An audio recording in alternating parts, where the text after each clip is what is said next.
Story 1. Harmful Spirit. One night about 4 months ago, I was laying in bed, fitfully trying to sleep for school the next morning. All of a sudden, I felt my blankets press hard against my body, and a crushing force sitting or standing on my chest. I laid very still and stopped breathing. I felt very hot breathing on my chin and neck, and I still lay there very still. I prayed for the thing to just go away. After about 5 minutes, it disappeared. I was scared out of my wits. Another scary thing that happened to me was me and my best friend were in my room talking, and all of a sudden, this huge, deep gash appeared on her arm. She didn't say anything. She just got up and took care of the gash. And suddenly, after she left, I felt a hot, burning sensation down my spine. I called for my friend and asked her to take a look. I was split from nape to my lower back.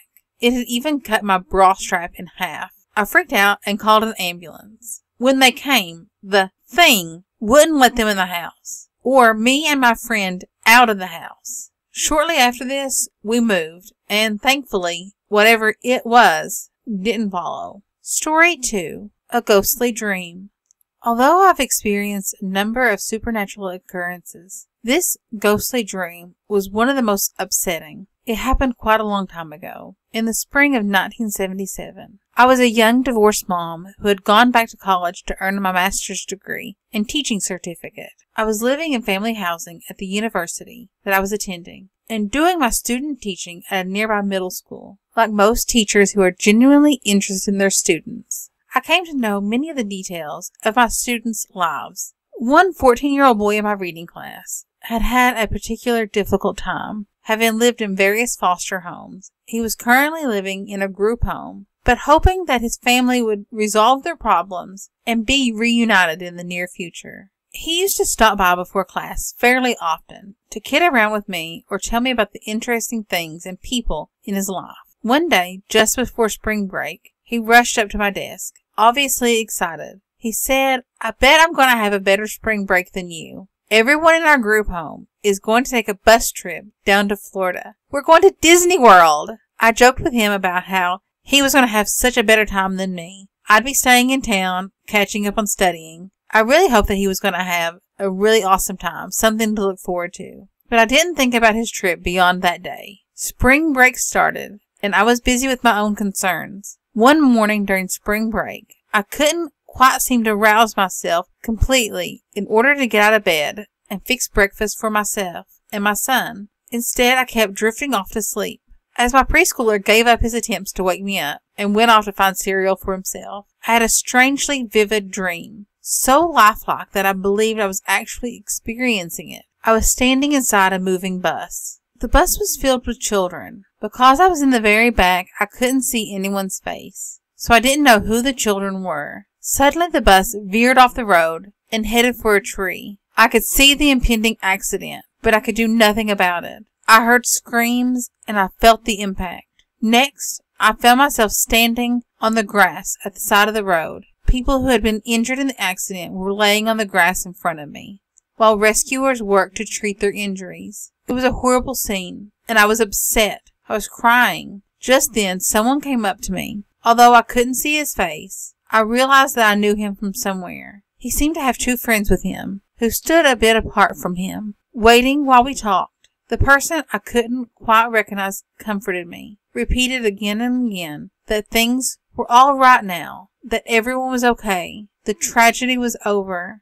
Gradually, he helped me feel at least a bit more calm, more accepting of what had happened. And then he started to move away. "Wait," I called. "Don't go. I don't even know who you are." He turned back towards me, just for an instant, with a friend standing on either side of him. I sensed that he was revealing his identity as a favor to me, but that he was somewhere else, had somewhere else, somewhere more important to go. And in that split second, I did recognize him. The husky build, the bright red hair, the freckled face. He was my student.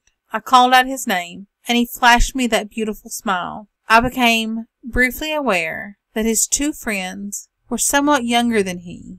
All 3 looked at me intently. Once more, he reassured me. "We're all right now," and then they were gone. I woke up from my dream, thoroughly shaken up, but I kept telling myself that it was just a nightmare, that it hadn't really happened. I couldn't comfort myself for long, because later that day the phone rang. It was my critic teacher, my supervisor for student teaching. Through sobs she told me of the terrible accident in which my student and 2 other boys from the group home had been killed.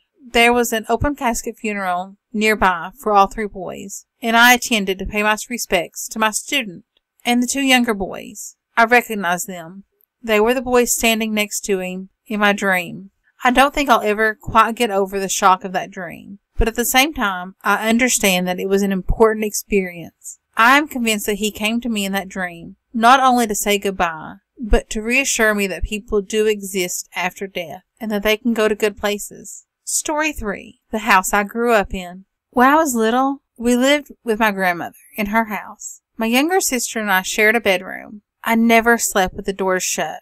Our room had 2 doors. I always felt uneasy in that room. I remember one night hearing the sound of someone walking in the room. We had hardwood floors, so it was easy to hear footsteps. I felt the presence of someone. Not wanting to get in trouble for not being asleep, I kept my eyes closed. When it seemed as if the person was standing next to the bed, I opened my eyes, but there was no one there. I felt scared to death. Not long after that, I woke up and felt and heard my bed hitting the floor as if it had been dropped. I didn't want to sleep in that room anymore. When I told my grandmother about it, she said that it's just the house and not to worry.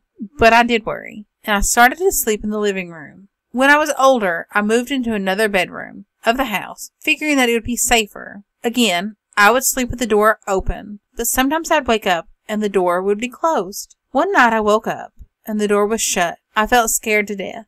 My eyes were open, but I couldn't move. I tried to scream for my grandmother or my sister to help me, but I couldn't. I felt pressure on my chest as if someone was laying over me. Finally, I was able to move my fingers, and then the pressure left my body. Other people came to the house and would say they felt something weird in the house as well. But Grandma would just always say, "Oh, it's just the house." I'd love to know what was really going on. Story 4. Restaurant Bill. I worked in a restaurant for almost 6 years, and during that time I witnessed many bizarre things. Ashtrays being turned upside down, doors opening all by themselves, music playing when there shouldn't be, footsteps coming up behind me, dishes being tossed by unseen hands, employees hearing their name called when no one was around them, an apparition seen by 2 of the employees, and even running one of the employees out the door. She explained it as hard, heavy footsteps running right behind her.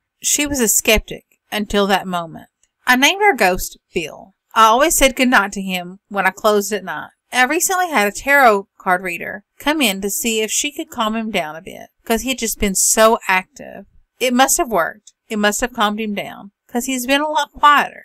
I've seen this business be sold twice since I've been working here. It seems that is the time when all hell breaks loose with our ghost. I don't think he likes the change in ownership, or change in general. Thanks for listening. I hope you enjoyed it. If you did, don't forget to hit that subscribe button and give me a thumbs up. I really do appreciate it. Bye!